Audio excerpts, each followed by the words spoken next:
less than 2000. The podcast. Welcome to NBA Jam. That game was f***ing sick. He's heating up. Double Dribble on Nintendo was awesome, right? I mean, I used to actually sit and play with my dad. I was like, 8 years old, and just the 2D, with the two buttons and all that. And the opening was Double Dribble. Double Dribble. Then NBA Jam comes out, and it was like, he's on fire. You're doing flip dunks from half court, and you're shooting stuff up 2-on-2. That arcade game was one of the coolest games you could ever play. And I have exactly one massive complaint. F*** you, Jordan, for not letting him use your name. That's it. You know the history behind that? I actually don't know the history. I just know he wouldn't do it because he was afraid what I heard as a kid was that he was too worried everybody would just want to play as him.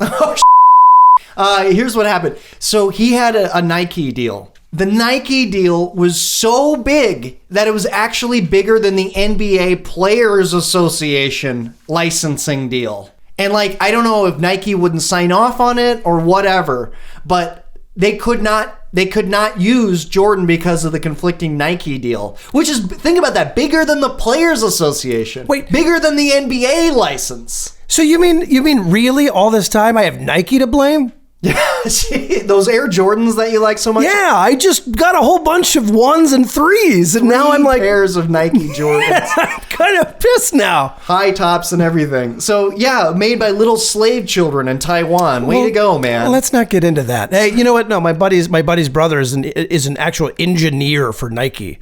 Develops the shoes and stuff. It's pretty dope. Yeah. Here we thought this episode would be really straightforward and we wouldn't have to cut out a bunch of rambling crap. And here we are talking about... Is anything ever going to be that straightforward? So a legend has it that Jordan wanted to be in it, but he couldn't. He wanted to play as himself. So legend has it there is a Michael Jordan version out there that was made specifically for him. No. That's just what I saw on You mean Wikipedia. like they Wikipedia never lies. You mean to tell me he had a version made, then there's one copy, his, that he can play, where he can play as Michael Jordan. Can you imagine?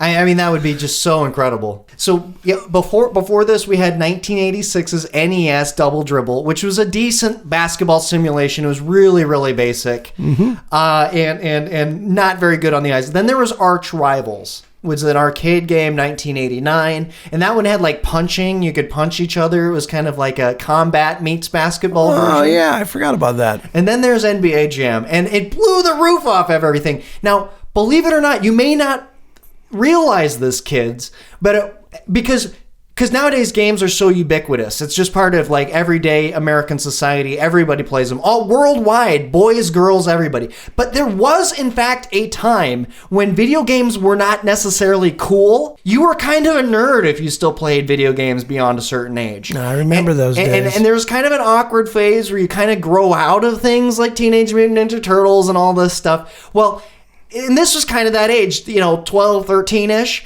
Well, NBA Jam made it okay. 1, it was sports. 2, it had the best graphics. It had those digitized graphics with the photorealistic facial animations, and just graphics that you hadn't seen before. So that made it cool. And then there was the sounds. There was the voice. He's heating up. He's on fire. Facial from downtown. All of that stuff just made it cool to be in the arcade again.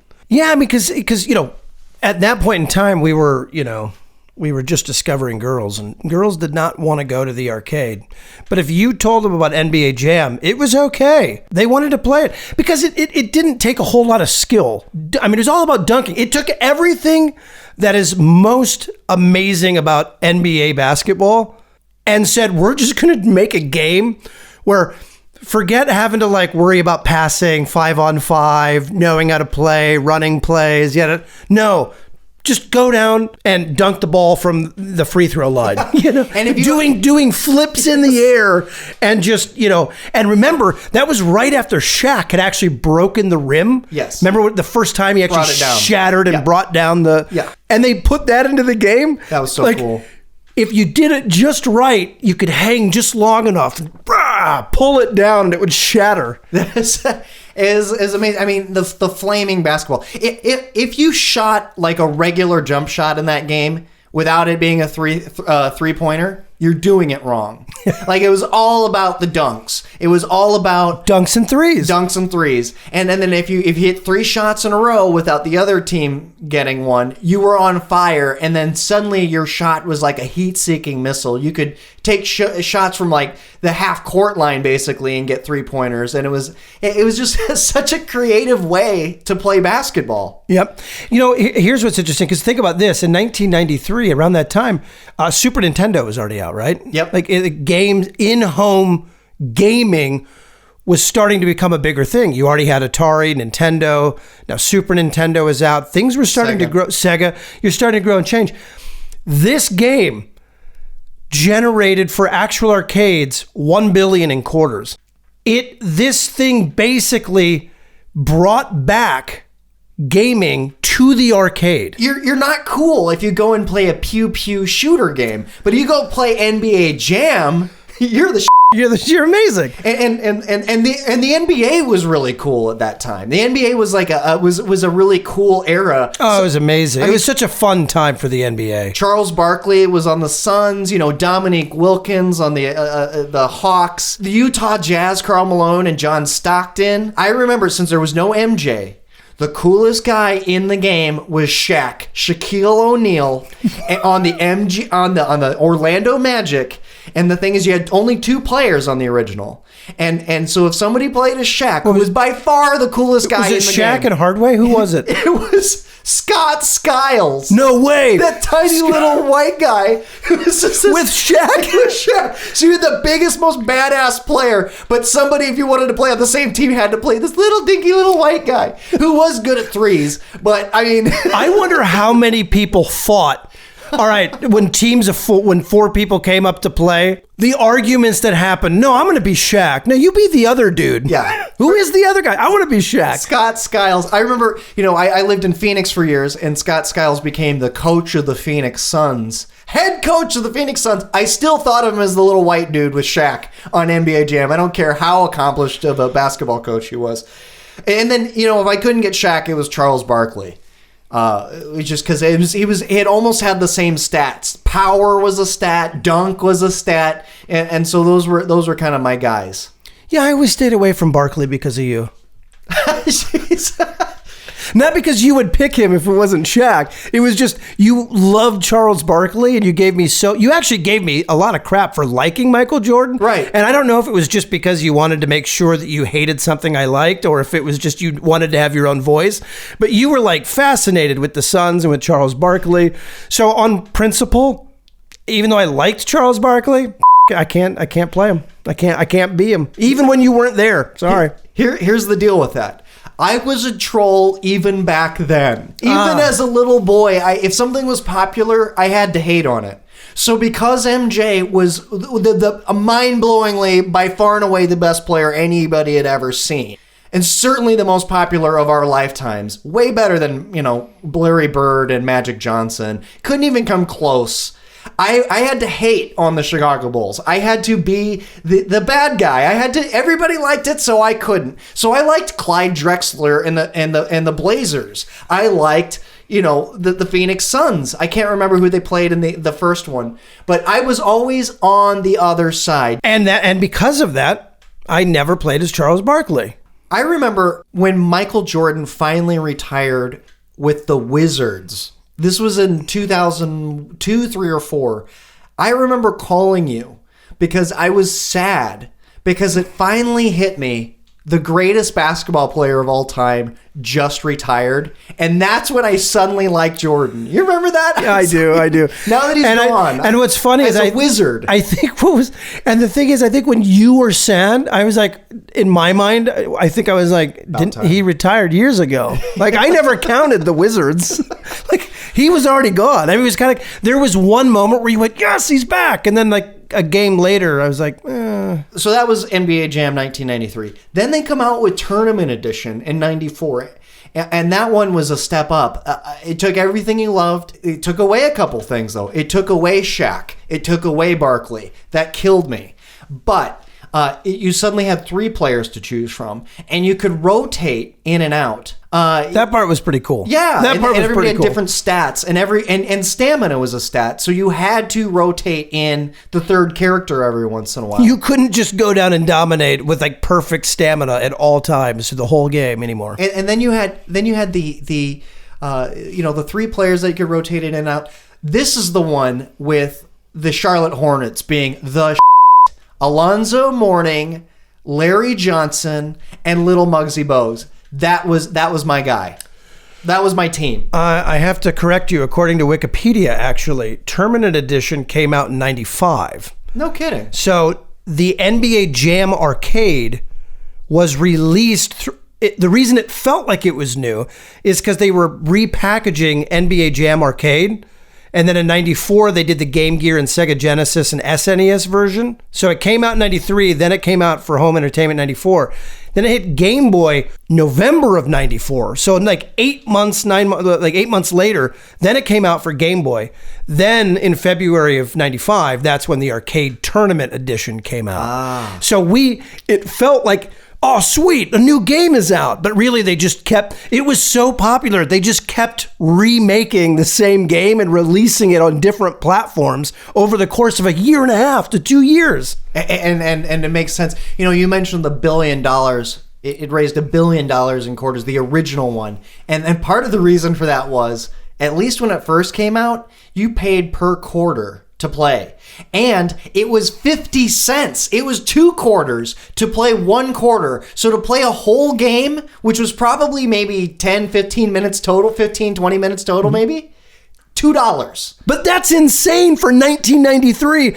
And just in the arcade, this is not home entertainment.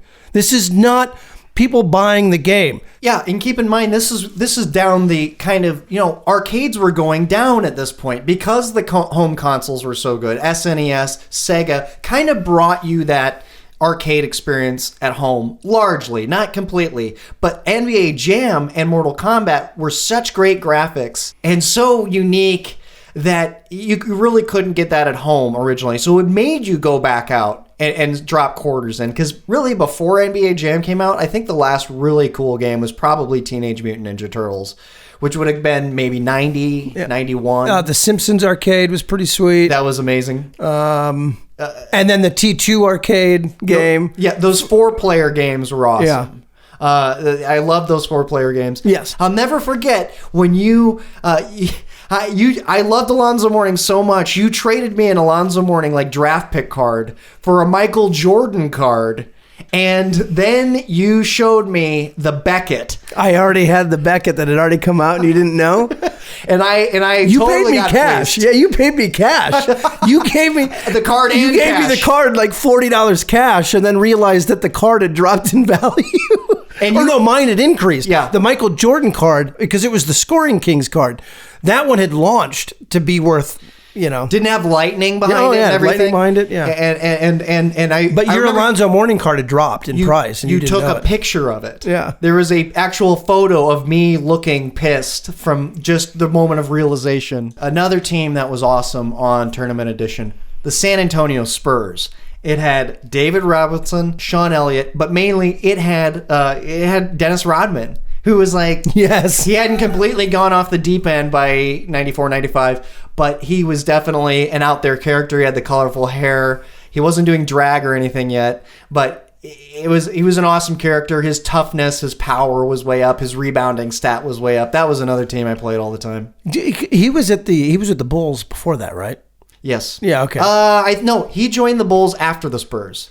He was did on he? the second run with, wasn't he on the second Yeah, run? it was the second one. With You're the right, Bulls you're on right. their second That was title such a run. weird, when I heard, I don't even really remember that he was part of the Bulls team.